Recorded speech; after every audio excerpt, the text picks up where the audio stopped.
back to CBS 2 News at 9 a.m. Today is International Holocaust Remembrance Day. It marks 78 years since the liberation of the Auschwitz concentration camp. And as the decades pass between then and now, it is more important than ever to keep the stories of that generation front of mind. Joining me this morning is Ullman, who survived the Holocaust, and Dana Arschin, a storyteller for the Holocaust Memorial and Tolerance Center of Nassau County. Thank you so much, both of you, for being here. Thank you for having us. Thank you so much. And we need to applaud CBS for recognizing the importance of this day and, of course, for having us on. Thank you. Leo, let's start with your story. You were so young during the Holocaust. What do you want people to know? I think the important thing is that there were very good people who did enormously dangerous deeds to save Jewish kids during the war, and that's my story. Because you and your family, I mean, you were separate, but were in hiding. Yes, my parents had to make the decision to give me up and to let me go into the hiding place through the resistance. My parents didn't know where I was. They went into their own hiding place in an attic on the main street of Amsterdam. I wound up with a policeman and his wife, and they took the ultimate risk. They didn't know who I was, and there were bounties paid for people who betrayed hidden Jews, and they took care of me, kept me inside basically for the war. I was there for nearly 3 years. Wow. And then my parents came to pick me up. I didn't know who they were. And you were how old at the time? I started when I was 3 years old, and I was about 6 when the war ended. Tell me more about the people who protected you. It was a policeman and his wife. He was retired.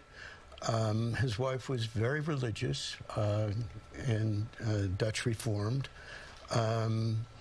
They were just good people. They didn't know who I was. It was virtually certain death if they were discovered. And my war mother always told me when I asked her that she thought it was the right thing to do. Well, you and your parents made it to the United States. You have accomplished so much. You are 83 years old. You graduated from Harvard. That right here. You graduated from Harvard. You've written a book about your experience, and you have done more than 145 triathlons and some Ironman races. I mean, what do you want people to take away from your story? It's survivorship. I mean, you could survive a triathlon if you're intending to do so. The story is that there are opportunities in this country that are unlimited. We came here with, my dad lost all of his money in a textile business and went into a 5 and 10 cent business, and we survived. I got to Harvard. I went to law school, business school, have a business. It's an opportunity that's just wonderful, and it's there for immigrants if you get the chance.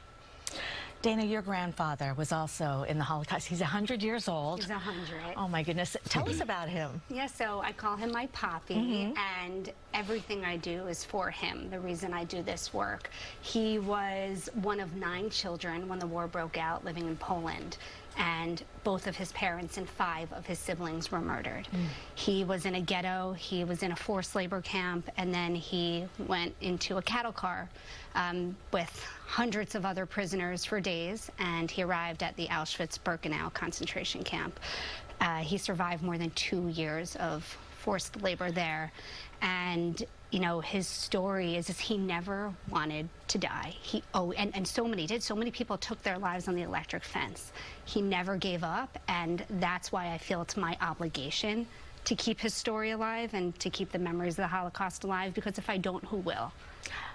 You share his story, you share Leo's story, and so many others at the Holocaust Memorial and Tolerance Center of Nassau County. Tell us more about the work you do. Yeah, so let me tell you quickly about HMTC, which is the name of our museum for short. It's this beautiful, beautiful museum, Long Island's only Holocaust museum. We rely heavily on donations, and we are so grateful to our donors and our community for helping us educate.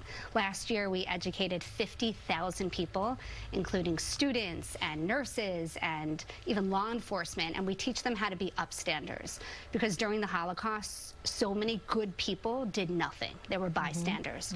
So we teach people how to stand up to hate of any kind, not just anti-Semitism. And for HMTC, I am the museum's first ever storyteller. So what that means is I interview survivors like Leo, and we've become so close. I call him like every single day and email him all day long. I shoot their interviews, I write, I narrate, I edit, and then instead of their TV type segments, but we blast them out all over our digital and social media platforms. So it's amazing. I posted a quick clip yesterday on Instagram, and last I checked, it got like 40,000 views in just, a few hours. So I'm really trying to reach the younger generations who don't know that much, and just my goal to keep survivor stories alive. And we were talking about, we're running out of time. Leo is one of the youngest Holocaust survivors. What are you hoping people will do today? So it is so rare to have a first-hand witness to the horrors. I hope that people go out of their way to meet survivors like Leo. Most children were killed immediately when they arrived at camps because they were not strong enough to work. Leo, as a toddler, survived in hiding. In the same city that Anne Frank was hiding, her family was caught. Look, he has 9 grandchildren, 4 children. Look what he created. So go out and meet a survivor, hear their stories, and understand that we are the last generation to hear these firsthand accounts. So that's all I can ask.